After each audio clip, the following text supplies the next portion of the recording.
Very happy to welcome Moksha Fitzgibbons. He is the president at Complex Network. Moksha, welcome to the podcast. Thanks for having me. Nice to be here.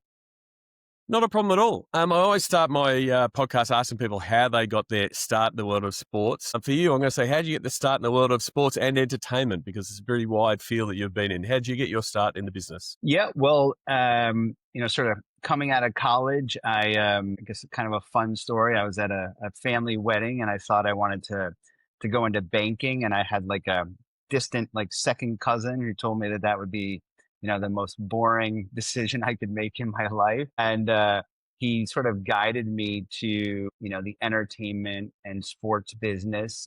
Being sort of a young guy, I was super passionate about the Knicks and college sports, and growing up in and around New York, a fan of the Yankees, and all my uncles were like big Yankees fans and big Knicks fans. And I took a while, but I was it's kind of sounds super old school, but I was writing publishers of magazines, sort of begging for an assistant job answering phones, and it took about a year sort of getting in. And I started at this publishing company called The Source, and The Source Sports. It was two titles. One was really focused on hip hop music, The Source, and then Source Sports was really very core sports, but it was really sort of looking at the cultural impact of sports. So beyond stats and graphs that you would see in SI and some of those traditional players, The Source Sports had like a hip hop edge to it, where it was looking at like the cultural impact of people like Allen Iverson, that went beyond just amazing gameplay. And then from there, I met Mark and Seth, who were the founders of Complex. I was like a young ad sales guy, and they were my clients, and they had this idea. They were like, we're going to start the world's first digital magazine. And that evolved into Complex, and really is interesting.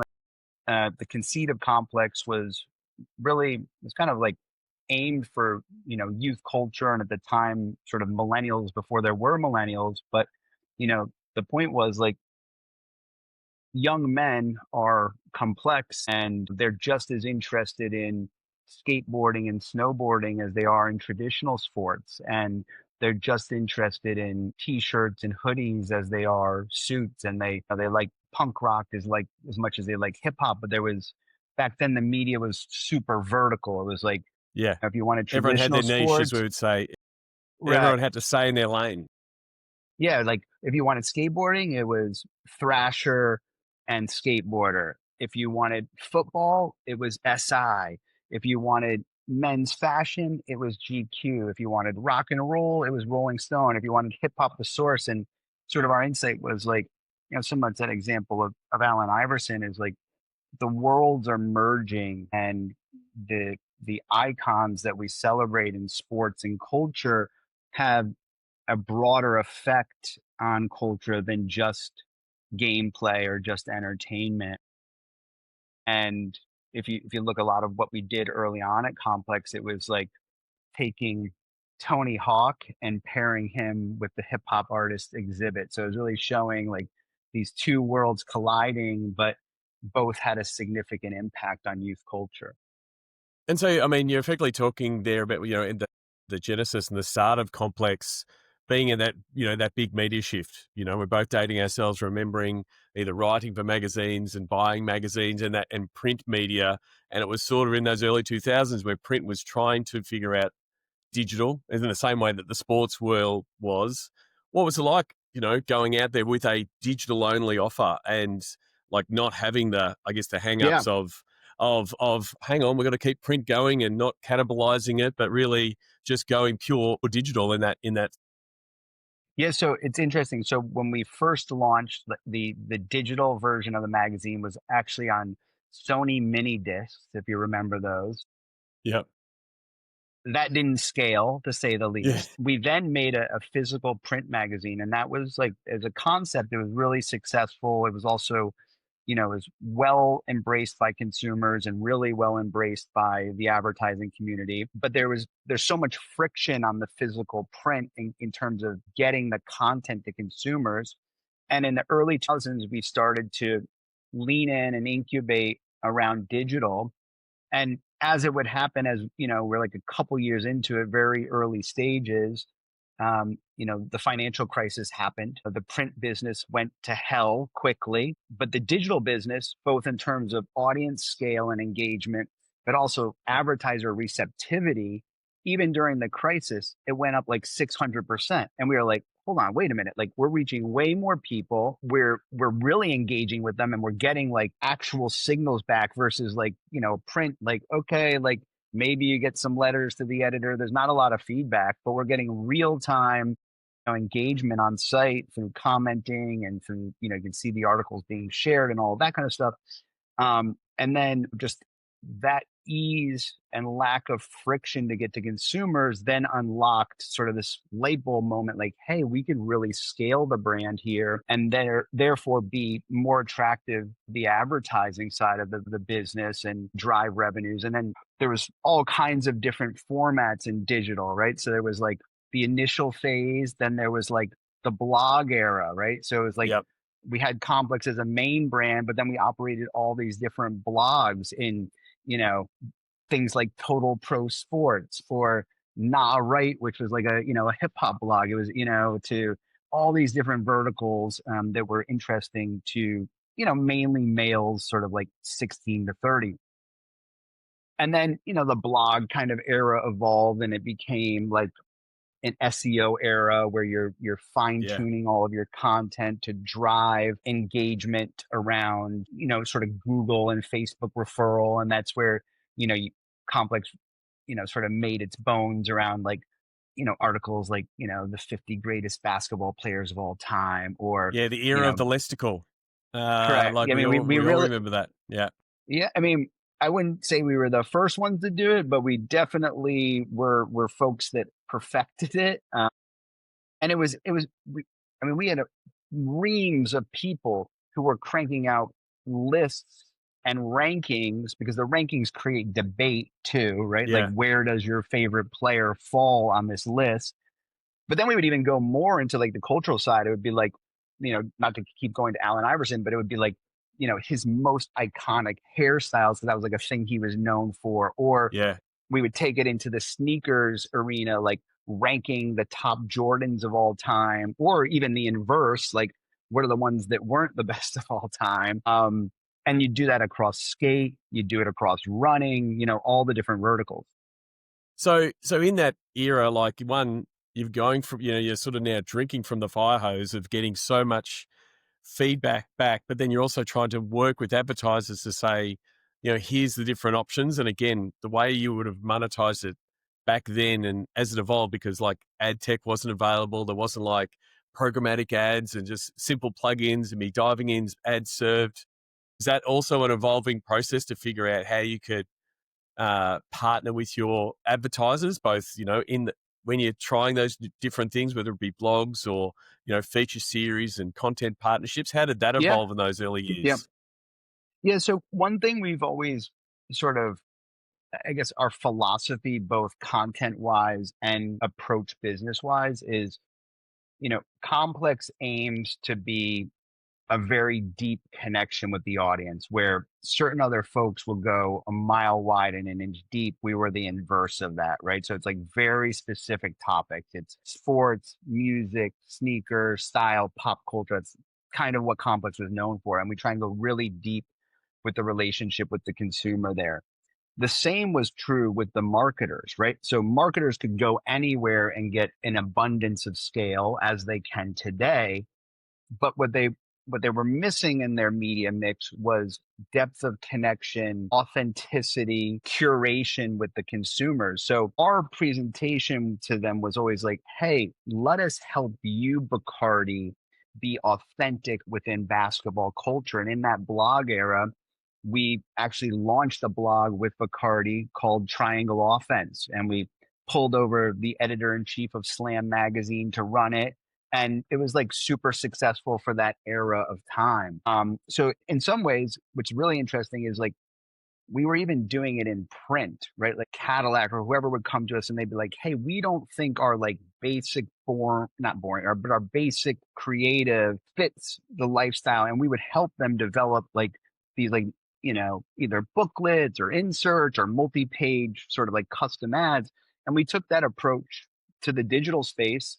And that's even true today. I mean, 70% of what I'll call like advertising supported business is all custom created, mainly video that we do in partnership with the brands like Nike or Jordan or Adidas. There's still some, buying of banner ads and pre-roll when they create, their hero spots.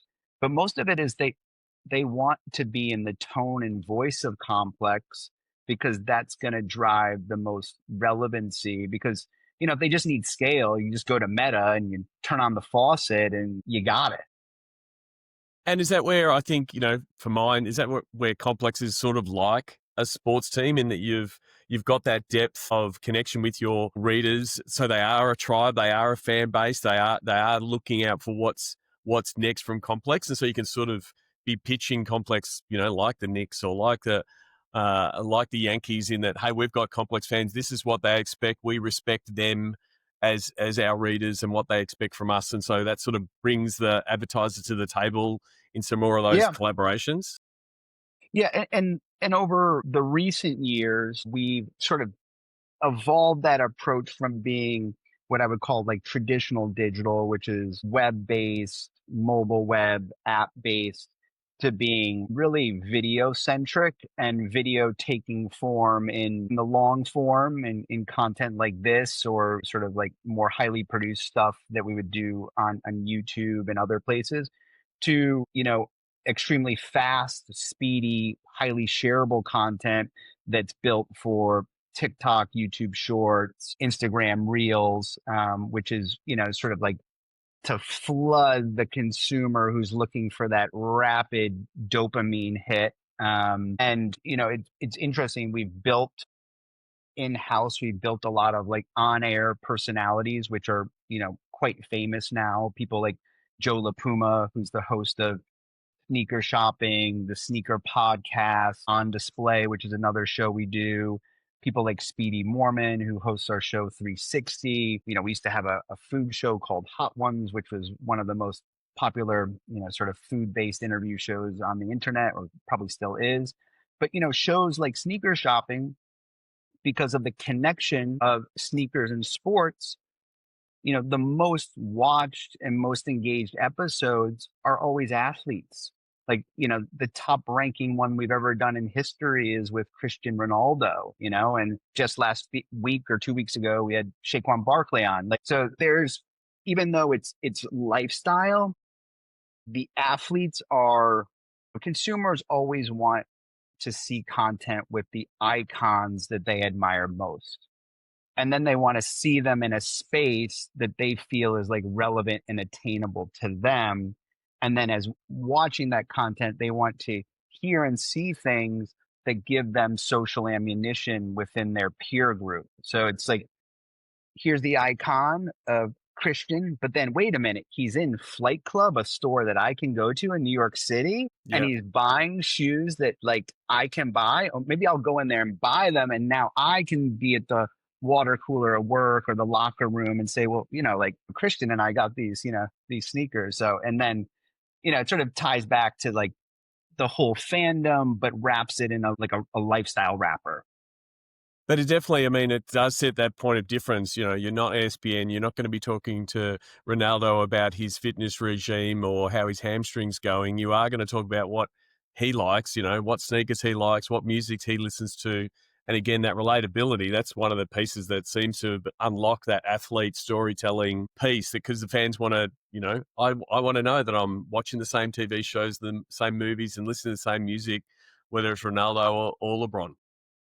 Right, exactly. Like, Josh Allen is a hero right now to this cohort, right? So, last week, of course, we're going to do stuff on like the celebration of what a game. but we're not going to do breakdowns on like, hey, here's how these 3 yards were picked up in a critical space, right? And we're also going to celebrate, the lifestyle and the business acumen, which is also super interesting to this consumer. Consumers look up to a person like Josh Allen, like he's a fantastic player, and he just became partners in Therabody, where and consumers look at that like, well, like that's amazing, like because consumers kind of want to be a triple threat, right? They want to have their Yeah. main job, but then they want to have two other things going on, one being creative, one being an investment opportunity, and then obviously he's married to Haley Steinfeld, and like people look up to them. They want to know all of those kind of elements, not just sort of the core stats and in gameplay pieces. And that really wouldn't be our role, but it is filling very much a void for the consumer. Absolutely. So to go back to your, we sort of dive straight into the history, but you were at Complex, but then in 2017 you stepped away for some other opportunities. What were what were those things that I guess drew you away to look at other things? Yeah, so we launched Complex in 2002. I was like employee 6 or so, to use a round number. And then we sold the business in 2016 to a joint venture between Verizon Wireless and Hearst Publications. So kind of, I'd done it for a long time. My earnout was up in 2017, and just was kind of looking for new challenges. And I went to work on merging a number of assets, one of them being Dick Clark Productions, which at the time was like the largest live music TV producer with shows like the Billboard Music Awards, American Music Awards, etc. MRC, which is television movie production company best known for House of Cards. A24 and Billboard and Hollywood Reporter, and did that for a few years. And it was definitely an interesting experience. It worked well for a while, but it was just an interesting experience. It was good. And then Aaron Levant, who I worked with at Complex, specifically around Complex Con, which was a joint venture with his former company, was starting an e-commerce company called NTWRK, which was sort of really aimed at the same consumer as Complex. It was all around fandom, so like tapping into core fan groups, whether it be sports, trading cards, sneakers, etc. And the idea was to take what is super popular in China with live stream shopping and launch that here in the US. And it did super well during COVID, and sort of post COVID, as consumers had less in-house attention. The business needed a sort of an inflection moment. And in that time frame, Verizon had gotten out of the media business. Obviously, they wound down Go90, they sold Yahoo and AOL, they sold the Huffington Post to BuzzFeed, and they had done a SPAC with BuzzFeed and Complex that didn't go well. And it took a while, but to Aaron's credit, he was super persistent with negotiating us to buy Complex back. And we bought it back almost 2 years ago. We merged it with NTWRK. So we brought in all of the e-commerce technology piece and made Complex a much more durable business. Complex historically was really reliant on advertising as like 90% of the revenue. It did have some ticketing with the event side with ComplexCon, but really our thought was we have this really big audience. In the US, it's about 80 million consumers a month that are sort of all in that, desirable demographic of 18 to 30. And we know they're out there buying these products. And, could we, in addition to entertaining and informing them, could we create a destination on Complex that they would come and buy the products that they have rabid fandom for? And it's interesting, the most successful things we've done to date have all been in the sports arena. You might have seen for the Expo game between the Cubs and the Dodgers in Japan, Sergio, who's on our merchandise team, he had this idea. He's like, hey, we have this relationship with Takashi Murakami, who's a super famous Japanese artist. perhaps arguably the most famous artist in the world, and then obviously Otani, the biggest baseball player in the world. And we were like, hey, could we do a collaboration between the two? And then we quickly found out that's not the way it works. And then Yeah. we ended up, working on that process, and we ended up doing a full collaboration between Murakami, the Dodgers, and the Cubs. And that collaboration sold on Complex, sold on Fanatics, sold on MLB, and did tens of millions of dollars in revenue. Not to mention, just was like an amazing fan moment. We had pop-up shops in our store in LA. We did some in Tokyo as well, in Shibuya. And, just like consumers love, kind of back to what I was saying before, Yeah. consumers want not only the sort of like the gameplay of sport, but they want the culture of sport. They want that exclusive collaboration, or it signifies a moment in time, or maybe they're the only one in their peer group that has it. And they love the idea of collaborations because the story of this iconic Japanese artist coming together with these iconic teams in a city that loves baseball so much is a special moment for fans. And is that, do you think, I mean, it's a bit of a retro moment. Like, previously it was you would hold a magazine, you would collect the magazine, and you'd have a pile of the magazines in your house to say, hey, this is me as a fan. But, and then we sort of went to that pure digital and social era. But now we're sort of seeing that pullback of what does, in person look like? What does, how do we get people meeting together? And also the merch piece Yeah, of, hey, how do I signify that I was there, or that well, I'm part of this tribe? And that's where merch is really killing it. yeah, like people want stuff like this. This was the, Travis Scott, Nike, Barcelona Yep. collaboration. And like this, it's like you were either there and you got this, or you waited on a digital line to get it, but it signifies not just your fandom for Barcelona, but your knowledge of culture that Nike and Travis Scott and Barcelona collaborated at this moment in time. And, that gives, obviously people wear apparel to express who they are, but these special sort of merchandise items also signify like that they were part of an experience. And I mean, that's, I can remember, being in my uncle's season tickets that he had in the 300 section at the Garden, where Larry Johnson hit that three during the playoffs and, won the game. And like, like those moments stick with people, and merch is a artifact of that moment.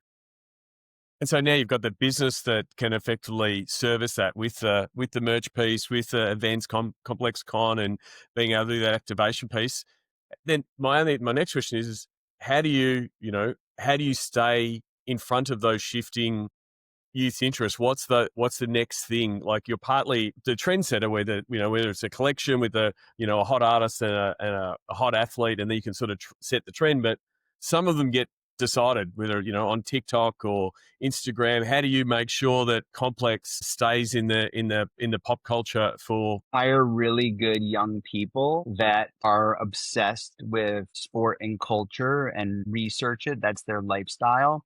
And listen to them, allow them to bubble up ideas to you, and not get stuck in a rut that like, hey, this worked last year, because youth culture is changing so quickly. And young people, it's like, I don't know who said this, but it was accurate. Like, two things you never want to bet on against in this world: technology and the youth.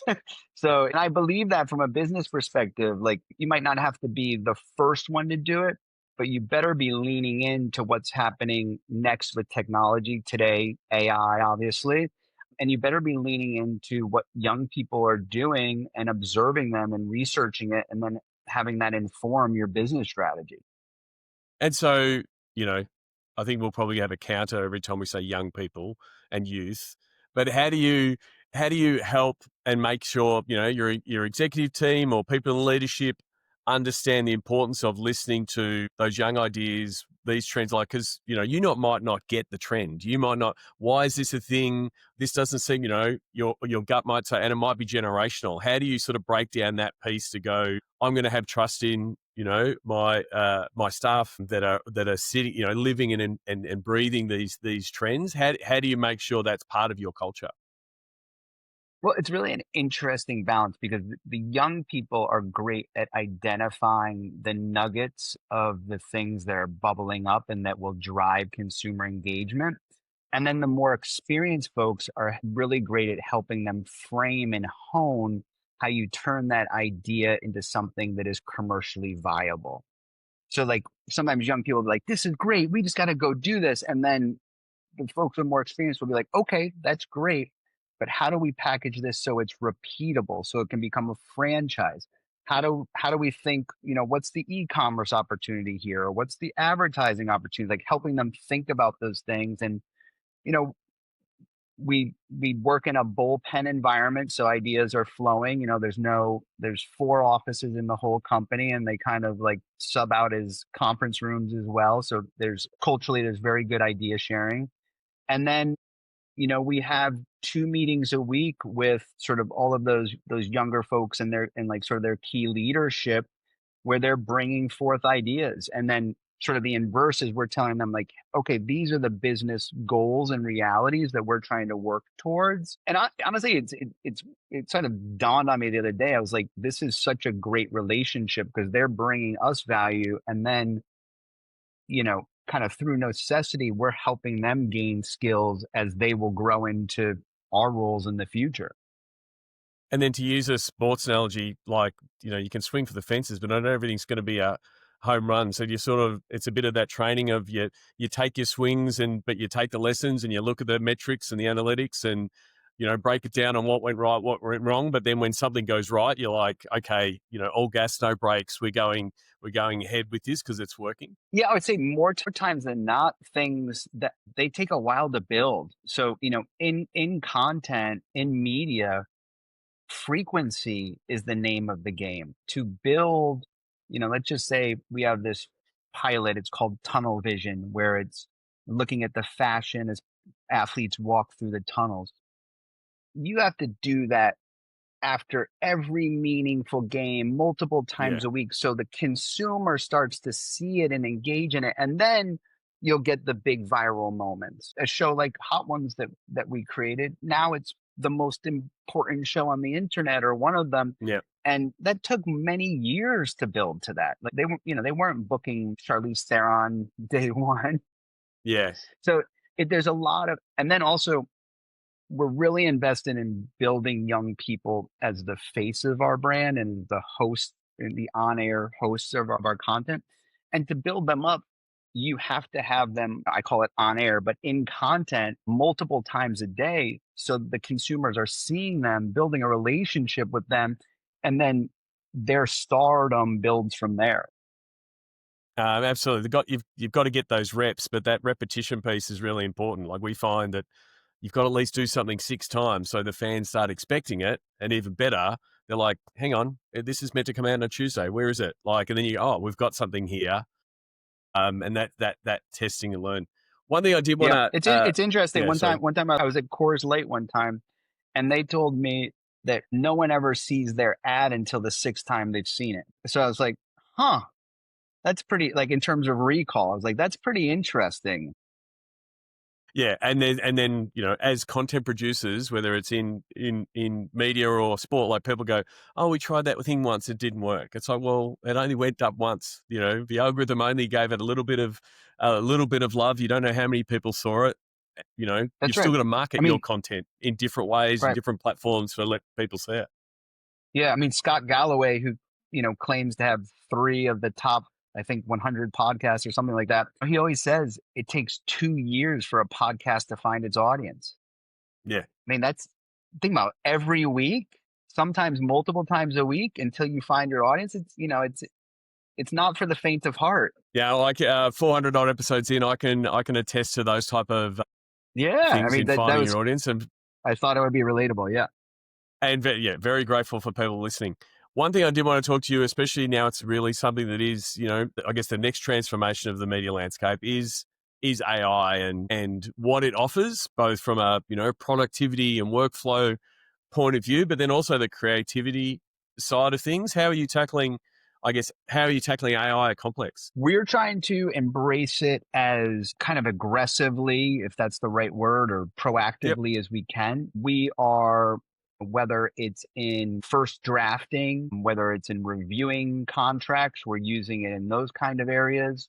We're using it in the development of presentations. You have to do it tastefully because things can become a little too AIE, particularly in like Hmm. image and copy. You can start to see that it wasn't sort of human made, and I think you have to be conscious of that. We are experimenting with content formats. We launched a show called 24 Hours to Live, where athletes and celebrities talk about like, hey, if they only had 24 hours to live on the planet, and the AI sort of like basically we use AI to show all of those crazy things they would do. Hey, I'm going to go skydiving. Hey, I'm going to go to the beach in Miami, and sort of like helps with the storytelling. We're really using it in any areas we can to help with productivity, to help with creativity. It's really the biggest gain I've seen is allowing or sorry, not, and enabling people to move faster. And in certain functions, it's enabled people to do like the job of like two or three people if this was 2016, which I think is pretty amazing. And then, I was just in a brainstorm before this, and everybody, it was just so interesting. There's four people in the room. Three of them, a question came up. They all went on ChatGPT to get sort of inspiration for that whiteboard session. And so I see it a lot there too. And then, we're doing some experience on like, what used to be called like deep fakes and things like that are just more fun, see if we can make something spoofy and viral. But I think it's such early days. Right now, it's about, to my point before, not sticking your head in the sand. Yeah. uh, I think this, I saw an interview recently, or a clip of an interview with Sam Altman, and he was talking about like every 75 years, there's a major technology or business innovation, sort of in the measurable history. And that basically halves the jobs from the previous industrial cycle, but people flourish in the new things. Something that struck me, he's like, I think it's going to be the same effect. It's just going to happen much faster with AI. And I Yeah. think that rang true to me. I mean, I'm no sort of expert in that area, but it made a lot of sense. Like things are moving, like no one was even talking about AI 18 months ago. Not really. Mm. And now it's so prevalent. Like I can just imagine in 16 months, 24 months, it's going to be even more prevalent. For many people, I think it will be disruptive, but for folks that embrace it, I think it will be super productive. And I just think, sort of going back to that, you can't bet against technology or youth culture. Because one thing is true. I don't know if you have children, but if you have younger children, they're growing up on this. And then on the, sort of bringing it back to the content side, one thing that we're really contemplating is, it used to be SEO, search, Yeah. engine optimization. Now it's GEO. And it's really interesting. You need to be seen as such an expert, as the definitive expert in your subject matter to the LLMs. So then they're citing you rather as the source. And if us as a media company, if we're able to build up that presence and establish that credibility in the LLMs around the areas that we're expert in, that's going to be very valuable for marketers that want to be associated around that subject matter.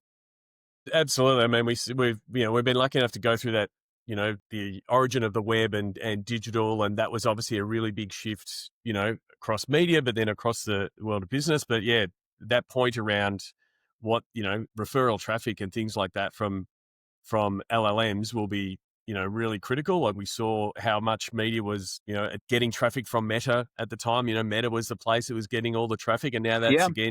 that's now shifting. People thought, oh well, if Meta turns off the tap, we're in a really bad spot. But now, the same sort of there's that real estate now you're going to fight for in the LLM space. And Yeah. yeah, I'm not sure that it's going to be referral. I think it's going to be that Coca-Cola is going to want to be associated with sneaker culture. And they are going to want to, when you search about sneaker culture in the LLMs and Complex is referenced as like the authority, they're going to come to Complex and say, help us build credibility in that It's like area a so we brand can be. equity play more so than a web referral play. But it's the same logic. You're Yeah, surfacing them around content they want to be, or a passion point, a consumer interest that they want to be associated with. So absolutely. it'll be tricky, but that's that's what it's looking like. It will, but it also comes down to like how many people are talking about you or searching for you or finding you and being the resource, and that's sort of part of now your business being the content piece, Complex Con or collaboration with ESPN to sort of keep Complex in the zeitgeist of pop culture. That's sort of what you're going to keep punching away at. Yeah, I think, our goal is to be really the most relevant brand in youth culture at the intersection of music, sport, style, and sort of fashion sneakers, if that's sort of a genre, and have a point of view both from a sort of a physical product and content product perspective that is unique and discerning, and is we talk and cover and sell things that are super mass market, but we're doing it in a way that's highly curated so the customer can feel like they're in the know, or they can feel cool, for lack of a better word, buying it. And then we're also really obsessed on discovering what's next and putting, whether it's athletes, musicians, brands, on a springboard to help them propel them to the next phase of their career, because there's such a thirst and an appetite among young people to discover and know what's next, because that gives them the social cachet within their peer group. One of the themes that is in with a lot of the conversations I've had with people in the sports world is that they are chasing that youth market, whether it be that 18 to 24, which you're very rich in, or even younger, to say, how do we get them to watch baseball, to watch a whole game of NBA, to tune into an NFL game? Their tastes have definitely changed. They're not the fans that potentially we were in our early 20s. What's your advice to sports, leagues and teams that are trying to reach that younger market and engage them with their sport? Well, I think the ship has sailed on some of that, right? Like the idea that people are going to tune in for 2, 3 hours to linear television is just, that might be, no offense to my friends in linear television, but that might be a diminishing return. I think brands and leagues need to behave social first, which right now is, you know, a feed, a constant feed of content that is, lionizing and celebrating their icons. I think the WNBA has done an amazing job at this lately, probably, maybe the best. You look at people like Angel Reese, Caitlin Clark, Paige Becker, like these people, like in some ways they're bigger stars than the men. Yeah. And it's not through TV ratings, it's through social, and it's through fandom, and it's through merch, and it's through collaborations with Nike. So I think the leagues, obviously it's challenging because their business model is very much rooted in linear and streaming and cable. But the more they can do to build up their as icons of culture, as the WNBA has, I mean, it's obviously small ratings, but I believe that the popularity of these women is why you're seeing, the best ever TV ratings for the WNBA. And I think, some of the fracturing of the NBA on so many different, you know, I'm not gonna call it channels, but different platforms, that, that can take a toll. And then also, like, outside of LeBron, they there hasn't been the greatest build of sort of like iconic breaking through culture players. Steph, obviously, KD, but like it feels like it could use some work. Obviously, NFL has something that no one else has with the sort of aggressiveness of the sport, that sort of gladiator aspect. People love that. They also have far less games, to the point before, where where I think it becomes, it's a spectacular versus, a baseball or an NBA. There's so many games, so it's a more challenging sort of thing to tackle. But look, the NBA finals last year, they did phenomenal. I think it's trying to figure out how do you get earlier season, mid season, how do you Yeah. drive it then? It but and it is that balance piece, like the athlete-led piece is working, and helmet off in the NFL and bringing more of the players to the fore, but they're also playing that dance of, well, the athletes are doing their own thing on their own channels, and they don't have the control over the players that they once did. And so,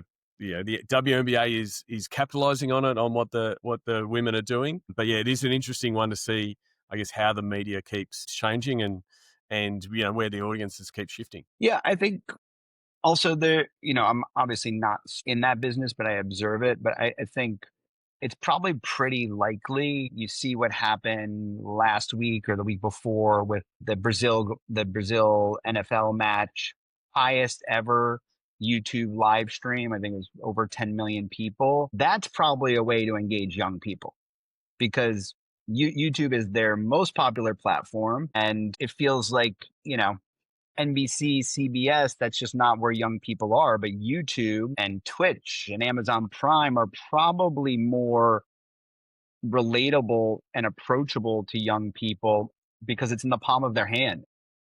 Exactly. And, the amount of people that would have been watching the game, but with iShow speed, with him streaming it, is can't be underestimated. Like, they're people that would just never watch an NFL game. So it is a way through. And I think that's where, things will open up.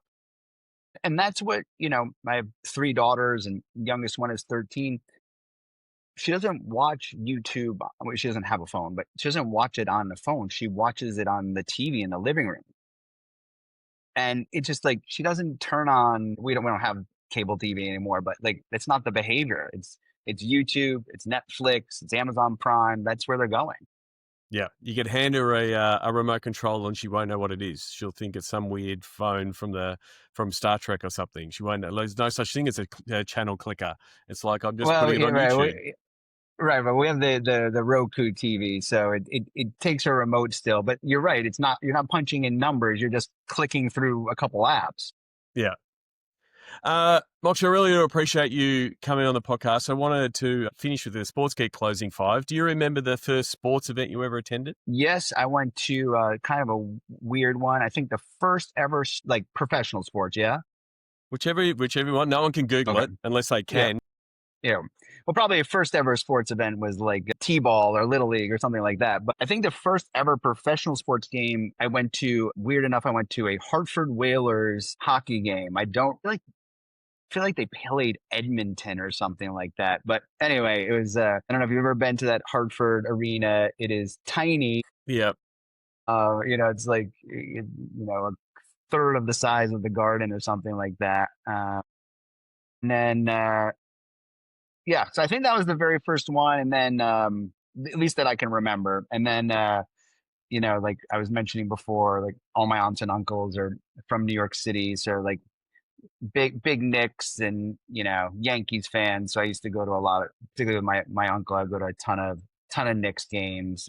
And so you would And have those been to a were, lot of sports games. Do you have a favorite food memory or a go-to food at a sports event? I have to say, also another weird one. One time I was in Minnesota at a game, and there's something called when they had the dome there. I think the dome Yep. collapsed during a storm Yep. coming. They used to have something called dome dogs, and I was like, "What the heck are these things?" But they're kind of like fat hot dogs, with like loaded up with the works. It maybe wasn't the best food in the world, but it was like just so interesting. And like, I don't know, Minnesota coming from New York is like landing on the moon. It's such like a different culture. It's like, It is a little bit different to New York, absolutely. yeah, Now, don't you running a know? business way complex. There's obviously a lot of things happening in a lot of different things. So what's the first app you open in the morning? Wall Street Journal, as boring as that sounds. My very first boss out of college told me,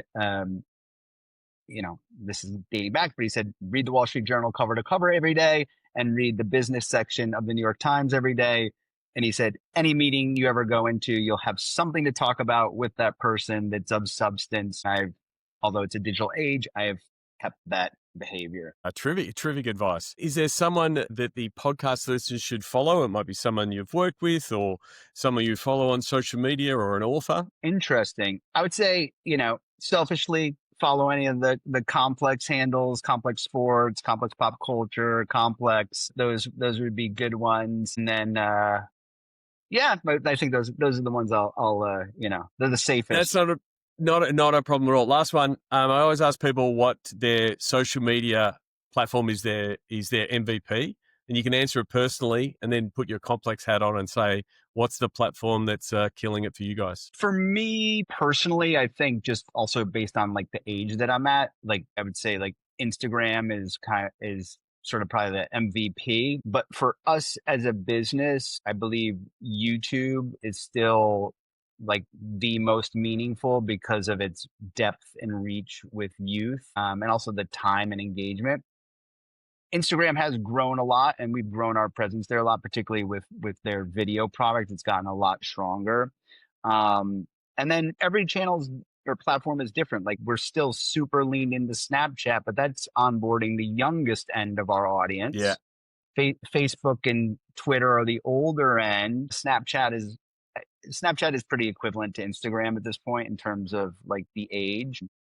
But yeah, they all have different roles and you have to lean into them and you have to understand the dynamics of the consumer experience, because what someone's going to YouTube for is not what they're going to TikTok for, and it's not what they're going to Instagram for, and certainly not what they're going to Snapchat for, which is mostly messaging. So you have to understand all those from a business perspective, and just where I am in a life stage. All friends and family are pretty dialed in on Instagram, so that's like it's more about like keeping up with the news and keeping up with like what people are doing.